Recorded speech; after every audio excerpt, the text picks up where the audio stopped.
আমি ইয়াৰ লাষ্ট ক্লাছৰ আগলৈকে 2 নম্বৰৰ 3টো তোমালোকক কৰাই দিয়া হৈছে 2 নম্বৰ 4টোৰ পৰা কি দি আছে Mina went to bank to withdraw a rupees 2000 তাৰ মানে অৰ্থটো এইটো যে মিনা বেংকলৈ গ'ল তাতে টোটাল 2000 rupees উইথড্ৰ কৰিব বিচাৰিলে উলিয়াব বিচাৰিলে কিন্তু কেচিয়াৰক তাই কি বিচাৰিলে যে 50 rupeesৰ নোটছ লাগিব তাইক আৰু 100 rupeesৰ নোটছ লাগিব তাৰ মানে 500 2000 এনেকুৱা নোটছবোৰ নালাগে তাইক 50 rupeesৰ নোটছ লাগিব আৰু 100 rupeesৰ নোটছ লাগিব আৰু মিলাই পেলাই মুঠ 2000 লাগে তাইক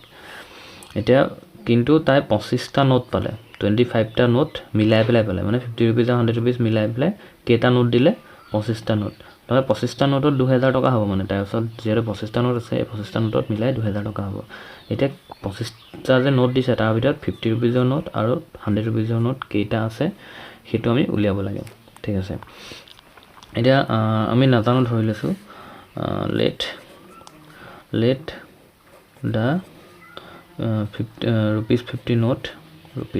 note be x অসমীয়া ধৰা হল 50 টকীয়া 50 টকীয়া নোট বুলি লিখো ইকুৱেল টু x আৰু 100 rupees 100 notes b y 100 টকীয়া নোটৰ সংখ্যা y এতিয়া ধৰা তোমালোকৰ ওচৰতে এনে ধৰা 100 rupees টা আছে 100 rupees মানে মুঠ 100 টকা আছে এতিয়া এই যে 100 টকা আছে তোমাৰ ওচৰত 100 টকাটো হয়তো 100 টকীয়া এটা নোটও থাকিব পাৰে বা তোমাৰ বোলে নাই মোৰ হাতত 50 টকী দুটা আছে 50 টকী যদি দুটা থাকে তেতিয়াওটো তোমাৰ 100 টকা হ'ব নহলে 50 টকী নহয় মোৰ হাতত 10 টকীহে আছে 10 টকী যদি 10টা থাকে তেতিয়াও তোমাৰ 100 টকা হ'ব না 20 টকী বোলে মোৰ হাতত দুটা আছে তেতিয়া 20 টকী দুটা থাকিলে 20 rupeesৰ দুটা থাকিলে 40 rupees আৰু বোলে মোৰ 10 rupeesৰ 6টা আছে তেতিয়াও তোমাৰ কিমান হ'ব 100 rupees হ'ব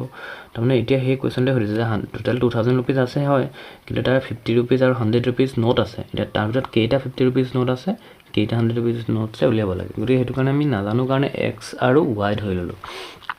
এতিয়া কথাটো হ'ল চাবা দেই তোমাৰ ওচৰত যদি 10 টকীয়া 10টা নোট থাকে তাৰ তেতিয়াহ'লে তোমাৰ ওচৰত 100 টকা থাকিব এতিয়া মোৰ ওচৰত যদি 50 টকীয়া x টা নোট থাকিব মোৰ ওচৰত 50 rupeesৰ x টা নোট থাকিব x টো number of notes 50 rupees notes x যদি থাকে মুঠ 50 টকা আৰু x টা তে মুঠ মূল্য কিমান হ'ব তাৰ টোটাল ভ্যালু কিমান হ'ব কিমান পইচা হ'ব মোৰ ওচৰত মানে 50 into x 50x তাৰমানে কথাটো এইটো মোৰ ওচৰত যদি 10 টকীয়া 10 rupees 10ৰ 10টা নোট থাকে তেতিয়াহ'লে মোৰ ওচৰত 100 rupees হয় মোৰ ওচৰত 50 rupeesৰ x টা নোট আছে তেতিয়াহ'লে মোৰ ওচৰত কিমান টকা আছে 50x তেনেকে 100 rupeesৰ মোৰ ওচৰত y টা নোট আছে যদি 100 rupeesৰ y টা নোট আছে তেতিয়াহ'লে মোৰ ওচৰত টোটাল ভ্যালু কিমান থাকিব মোৰ ওচৰত কেই টকা থাকিব মোৰ ওচৰত 100y আৰু এই দুইটা পইচা এই দুই ভাগ পইচা যদি মই মিলাই দিওঁ এই দুই ভাগ পইচা মিলাই দিওঁ মানে এড কৰো if I add this to add 50x and 100y this total amount of value will be 2000 মুঠ ইহঁতৰ মূল্য কিমান হ'ব 2000 টকা কথাটো বুজি পাইছানে যে এই দুবিৰ পইচা মই মিলাই যিমান আছে মিলাই মোৰ ওচৰত 2000 টকা আছে এতিয়া মই এটো আৰু সুতি কৰো 50x plus 100y is equal to 2000 ইয়াতে তোমাৰ 50 এটা যদি মই এফালে l কমন লওঁ x plus 2y is equal to 2000 00540 x plus 2y is equal to 40 এটো ইকুৱেশ্যন নম্বৰ 1 আৰু ইকুৱেশ্যন নম্বৰ 2 টো ইয়াত একেবাৰে easy equation number 2 will be because there are 25 notes মানে তোমাৰ যে x টা নোট আছিল y টা নোট আছিল এটো মই ইয়াত বুজাইছো মই যে মুছত 10 ধৰা এটো মুছত 100 টকা আছিল 100 টকাত মোৰ 20 টকীয়া দুটা নোট আছে 10 টকীয়া 6টা নোট আছে তো মুঠ নোট মুছত কিমান আছে মুঠ নোট কেইটা নোট আছে মুছত মানে এটো নোটটো কেই টকা আছে এটা মুঠ দুটা এফলা 20 টকীয়া নোট 6টা 10 টকীয়া নোট 8টা নোট আছে 8টা নোট মিলাই মোৰ 100 টকা হৈছে হেতু পিছৰ কথা এটা মুছত কেটা নোট আছে টোটাল 25টা নোট এতিয়া 25টা নোট আছে কিন্তু 25টা নোটৰে এক্সট্ৰা 50 টকীয়া নোট ৱাইটা 100 টকীয়া নোট অৰ্থাৎ সেকেন্ড ইকুৱেশ্যনটো হ'ব এনেকৈ লিখিলে হ'ল এটা একৰ্ডিং টু ইকুৱেশ্যন লিখি ল'বা x প্লাছ y তাৰমানে x হৈছে তোমাৰ 50 টকীয়া নোট আৰু 100 টকীয়া নোট হৈছে y এই দুইটা নোট মিলাই পেলাই মোৰ ওচৰত কেইটা নোট আছে কৈ দিছে 25টা note that means x plus y is equal to 25 এটো ইকুৱেশ্যন নম্বৰ 2 এতিয়া তোমালোকে এটো ইজি হ'ল 1 ৰ পৰা 2 বিয়োগ কৰি দিলে হ'ল এতিয়া যদি আমি এনেকৈ লিখো subtracting the subtracting equation 2 from 1 এক নম্বৰ সমীকৰণৰ পৰা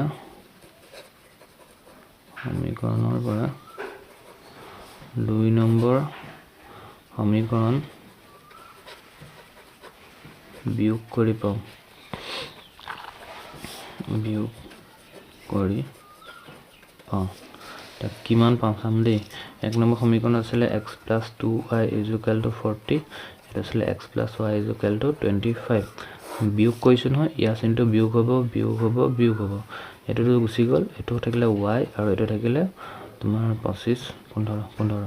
গৰে y এৰ ভ্যালু 15 y ভ্যালু 15 তাৰ মানে অৰ্থটো এটোই হ'ল যে আমি যেটো 100 টকীয়া নোট পাইছিলো the number of 100 rupees notes কিমান হ'ব 15 এতিয়া y মানটো তোমালকে একত বহুৱা y এর মান 2 ত বহাই পাও মই 2 ত বহাইছো 2 ত বহাই y মান 2 ত বহাই পাও মানে লিখিবা putting substituting the value of 2 y in equation number 2 তেতিয়া কি পাবা x plus y is equal to 25 y value to কিমান ওলালে 15 is equal to 25 that means x is equal to কিমান হ'ব এটো 15 ইফালে গুচি গলে 10 থাকিব গতিকে লিখি দিবা লাষ্টত যে 50 টকীয়া নোটৰ সংখ্যা কিমান লাইছে 10 আৰু 100 টকীয়া নোটৰ সংখ্যা 15 হ'ব এতিয়া এই নেক্সট যেটো প্ৰশ্ন দিয়া আছে কোৱেশ্চন নম্বৰ 5 তোমালোকৰ এটো একেবাৰে ইজি হয় এই লেন্ডিং লাইব্ৰেৰী তাৰমানে এটা লাইব্ৰেৰী আছে যেটো তোমাক কিতাপ ধাৰলে দিয়ে ঠিক আছে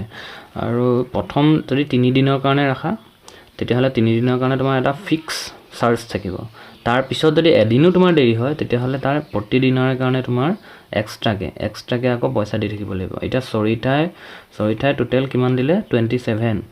27 rupees দিলে for a book kept for 7 days 7 দিন ৰাখিছে মুঠ 7 দিন ৰাখিছে তাৰ 27 টকা পইচা দিছে তাই আৰু খুচিয়ে কিমান টকা দিছে 21 টকা দিছে কেইদিনৰ কাৰণে ৰাখিলে বুক 5 দিনৰ কাৰণে ৰাখিলে 5 দিনৰ কাৰণে তাই 21 টকা দিছে find the fixed charge and the charge for each extra days মানে এটা 3 দিনৰ কাৰণে যে ফিক্স প্ৰথম 3 দিন ৰাখিলে যে এটা ফিক্স দিব লাগে সেই ফিক্স কিমান টকা চাৰ্জ আৰু প্ৰতিদিনে বেছিকে হৈ গলে আৰু কি যদি বেছিকে ৰাখা এদিনত কিমান টকা বাহিব হেতু উলিয়াব কৈছে কথাটো বুজিবলৈ একেবাৰে ইজি আই ধৰা তোমালোকে যে এই গাড়ীবোৰত যোৱা বলে তুমি ট্যাক্সি এখন ভাড়া কৰিলা ট্যাক্সিখনত ভাড়া কৰোতে এটো হ'ব বলে 5 কিলোমিটাৰ লৈকে মই ফিক্স দিম 5 কিলোমিটাৰ লৈকে দোকান ভাড়া হেৰি কৰিলে ড্ৰাইভাৰে কৰিলে মোক 100 টকা দিবই লাগিব এই 5 কিলোমিটাৰ তুমি ফিক্স এটো 100 টকা দিব লাগিব আৰু তাৰপিছত তুলে তোমাৰ যদি আৰু অকমান দূৰ হয় তেতিয়া হলে দূৰ হলেও প্ৰতি কিলোমিটাৰত মই কিন্তু 20 টকাকে লৈ যাম প্ৰতি কিলোমিটাৰ বেছ যদি আৰু 1 কিলোমিটাৰ এক্সট্ৰাকে যোৱা তুমি আৰু 20 দিব লাগিব মানে এটো হল ফিক্স 5 কিলোমিটাৰ গলে তুমি ফিক্স এটো দিব লাগিব আৰু প্ৰতি 1 কিলোমিটাৰ মূৰে তুমি 20 টকা এড কৰি গৈ থাকিব এটা তুমি যে কিলোমিটাৰ আৰু এক্সট্ৰাকে যোৱাতে হেমান 20 টকা বেছিকে দি গৈ থাকিব লাগিব তো ইয়াতো হে এনেকৈ এটা ফিক্স 3 দিনৰ কাৰণে ফিক্স দিয়ে আৰু তাৰ পিছত প্ৰতিদিনে যেদিন ৰাখা এক্সট্ৰাকে কিবা এটা পইচা দি থাকিব লাগিব এতিয়া কথাটো লাহো হৰিঠাই টোটাল 27 টকা rupees 27 rupees দিছে কেদিনৰ কাৰণে 7 দিনৰ কাৰণে ইয়াতে আমি ফিক্স প্ৰাইসও সোমাই আছে 27 টকা আৰু এক্সট্ৰাকে যেদিন ৰাখিছে তাৰ পইচা সোমাই আছে গতিকে আমি ফিক্স প্ৰাইস বা তোমাৰ প্ৰতিদিনৰ মূল্য আৰু যেটো ফিক্স প্ৰাইস এটা আমি নাজানো তে ধৰি লম লেট ইংৰাজীত লিখিবা let the fixed price be x rupees x অসমীয়াত লিখিবা ধৰা হল ফিক্স মূল্য x টকা তাৰ পিছতে বিটু ধৰিবা for extra days and each extra day charge each extra days charge y rupees y আৰু ইয়াত লিখিবা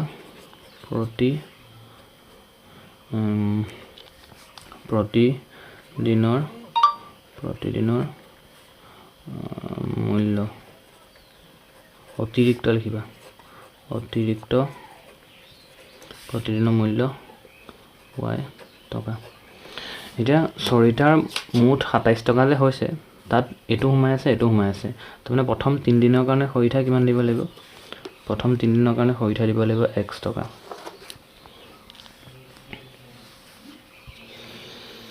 আৰু তাৰ পিছতে প্ৰথম 3 দিনৰ কাৰণে খৰিঠা x টকা দিলে ইয়াতে তাৰ পিছতে তোমাৰ প্ৰতিদিনৰ মূল্য y টকা সোমাই আছে নহয় প্ৰথম 3 দিনত x টকা আৰু টোটাল 7 দিন ৰাখিছে নহয় তাই ফাৰ্স্ট ডে এটো কি লিখা আছে চৰিটা 27 টকা 7 দিনৰ কাৰণে এটা x টকাটো 3 দিনৰ কাৰণে হ'ল আৰু 4 দিন থাকি গ'ল 4 দিনত এদিনত কেই টকাকে দিছে 4 দিনৰ এদিনত y টকাকে দিছে আৰু যে মুঠ তাই এক্সট্ৰাকে ল'লে 4 দিন মুঠ তেতিয়াই 7 দিন এটোটো 3 দিনৰ কাৰণে এটো 3 দিনৰ কাৰণে 3 days এটো 3 দিনৰ কাৰণে তোমাৰ এটো x টকাটো দিছে আৰু y টকাটো প্ৰতিদিনৰ কাৰণে মুঠ 7 দিন আছে 3 দিন আৰু 4 দিন 7 দিন এটা 3 দিনৰ কাৰণে x টকা আৰু বাকি এক দিনৰ কাৰণে y টকা হলে 4 দিন হলে 4y তাৰমানে x + 4y এই জগলটো কিমান দিছে 27 এটো হল ইকুৱেশ্যন নম্বৰ 1 কথাটো বুজি পাইছা কেনেকৈ বনিছে তাৰ পিছতে একৰ্ডিং টু কোৱেশ্যন লিখিবা তাৰ পিছতে ফাৰ্স্ট কেস বুলি লিখি লব পাৰা তাৰ পিছতে এনেকৈ লিখিবা সেকেন্ড কেস এটা সেকেন্ড কেসটো কাৰ হল 21 টকা দিছে কোনে সুচিয়ে মুঠ কেদিন ৰাখিছে 5 দিন 5 দিনৰ 3 দিন গুচি গ'ল x টকা দিলে 3 দিন হৈ গ'ল x টকা 3 দিন হৈ গ'ল আৰু দুদিন থাকিলে দুদিনত 2y হ'ব আৰু কিমান দিছে মুঠ 21 টকা ইকুৱেশ্যন নম্বৰ 2 এটা আমি ইকুৱেশ্যন নম্বৰ 1 ৰ পৰা 2 বিয়োগ কৰি দিও ওলাই যাব equation number 1 number 2 x + 4y = 27 x + 2y = 21 এটো কেনসেল হৈ গুচি গ'ল এটো হল 2y = এটো 6 it means y = কিমান হ'ব 3 y = হৈ গ'ল 3 তো y টো কি বুজাইছিলে y টো বুজাইছিলে প্ৰতিদিনৰ মূল্য each extra days লিখি দিবা each extra days rupees will be 3 মানে প্ৰতিদিনৰ অতিৰিক্ত প্ৰতিদিনৰ মূল্য 3 টকা তাৰ পিছত x ৰ মান এটো বহাই দিবা x ৰ মান y মান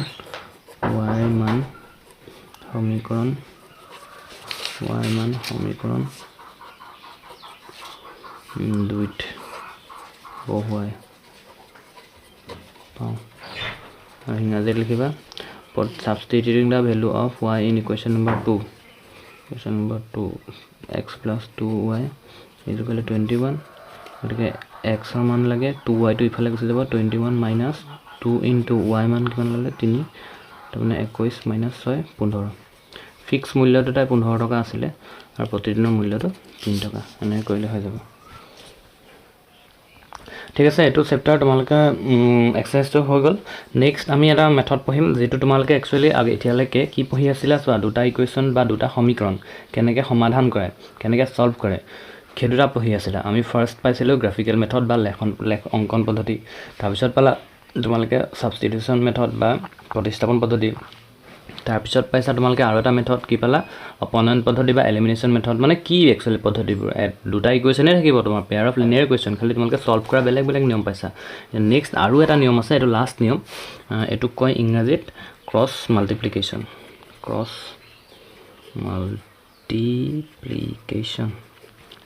আৰু অসমীয়াত ক'ব বজ্ৰ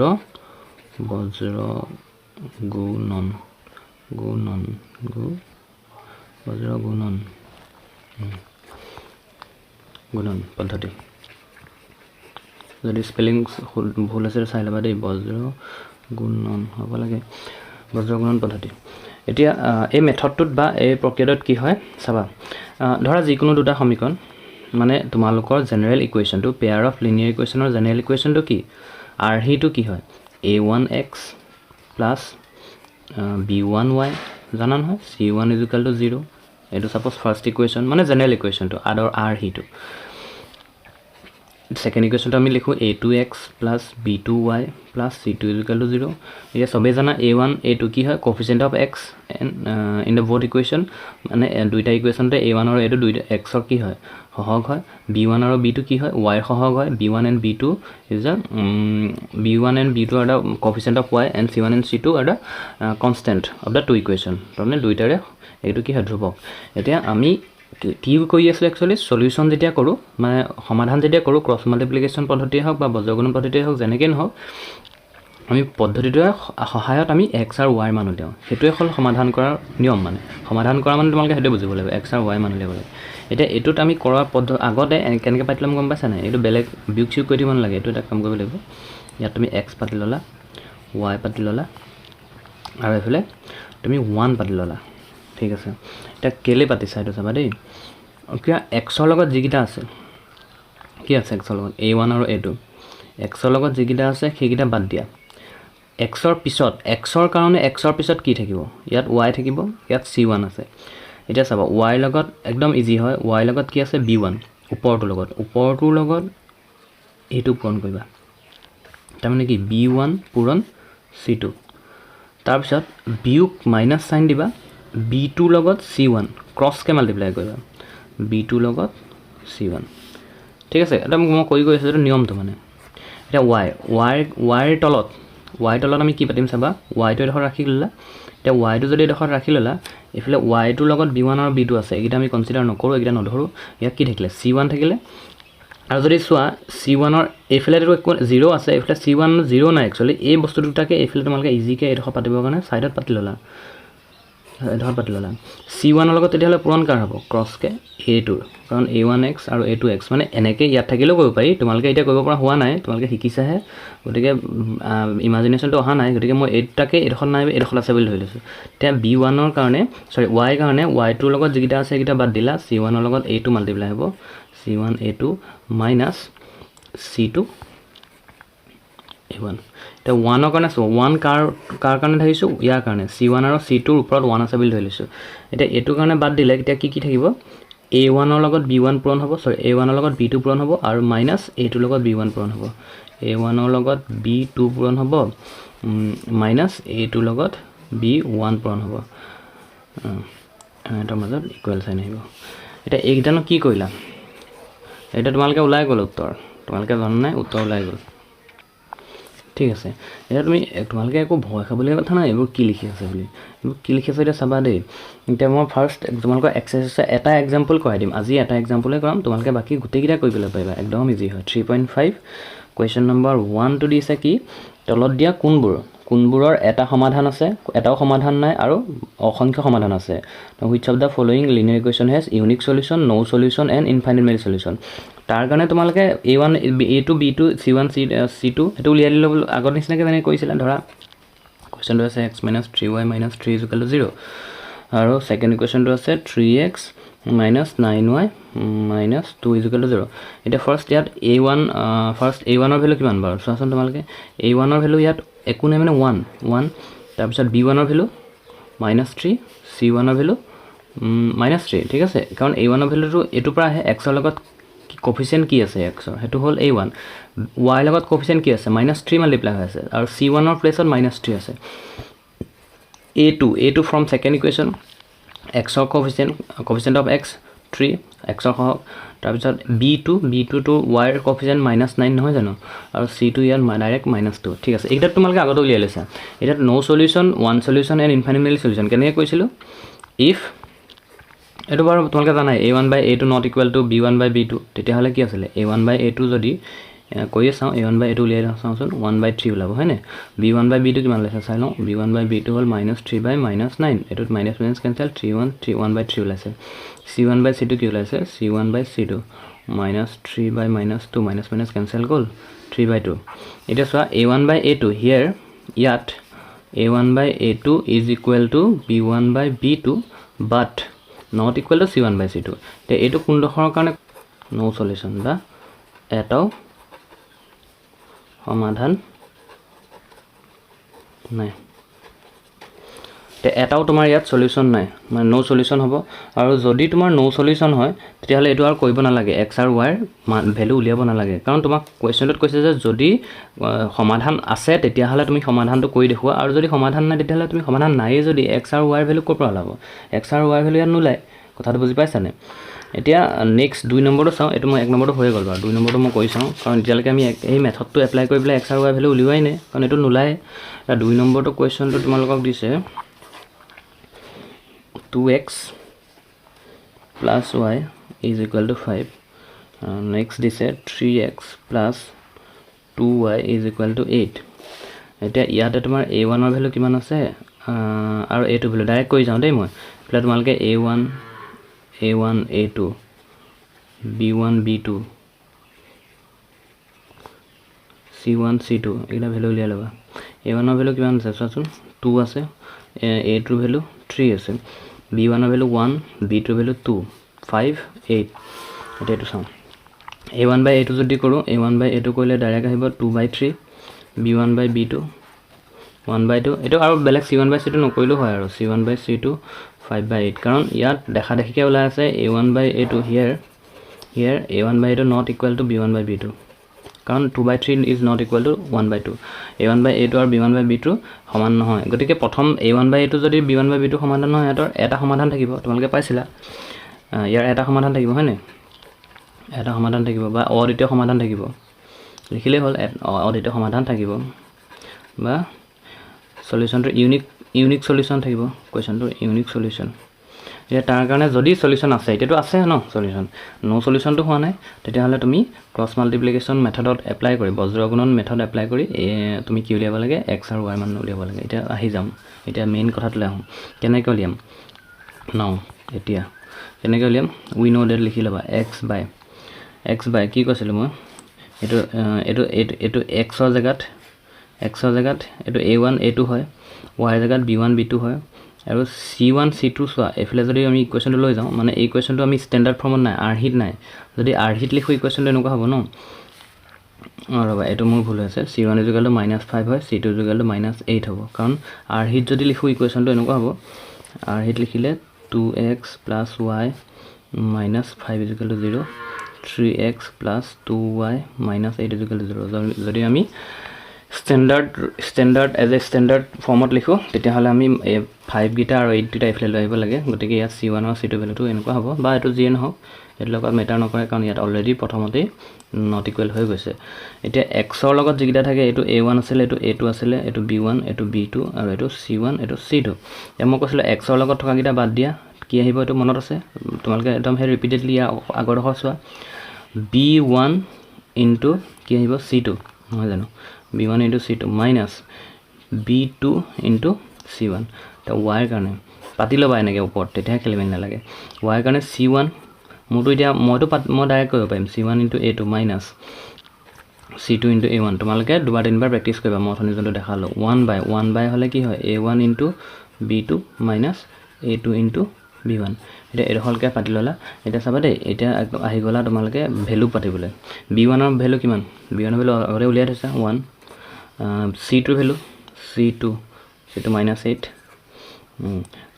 -8 মাল্টিপ্লাই হৈ আছে মানে 1 পূৰণ -8 1 মাল্টিপ্লাই বাই -8 মাইনাস b2 ভ্যালু 2 c1 ৰ ভ্যালু কিমান -5 ঠিক আছে এটা হৈ গল y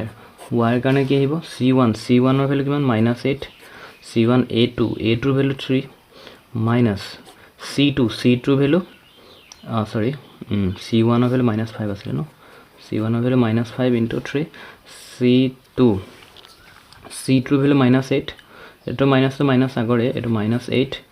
into c2 লগত কাৰ মাল্টিপ্লাই হ'ব a1 2 ইকুৱেল টু একো নাই ভ্যালুবোৰ পুট কৰি গৈছো ওপৰত যোনবোৰ তোমালকে ভ্যালু উলিয়াই থৈছা এইবোৰ পুট কৰি গৈছো a1 ৰ ভ্যালু কিমান 2 into b2 ৰ ভ্যালু 2 minus a2 ৰ ভ্যালু কিমান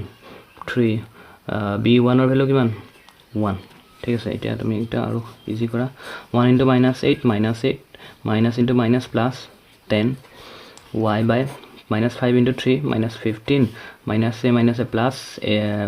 16 is equal to 1 by 2 into 2 4 minus 3 এটা কিমান লব x by 10 minus 2 2 y by 1 1 by 1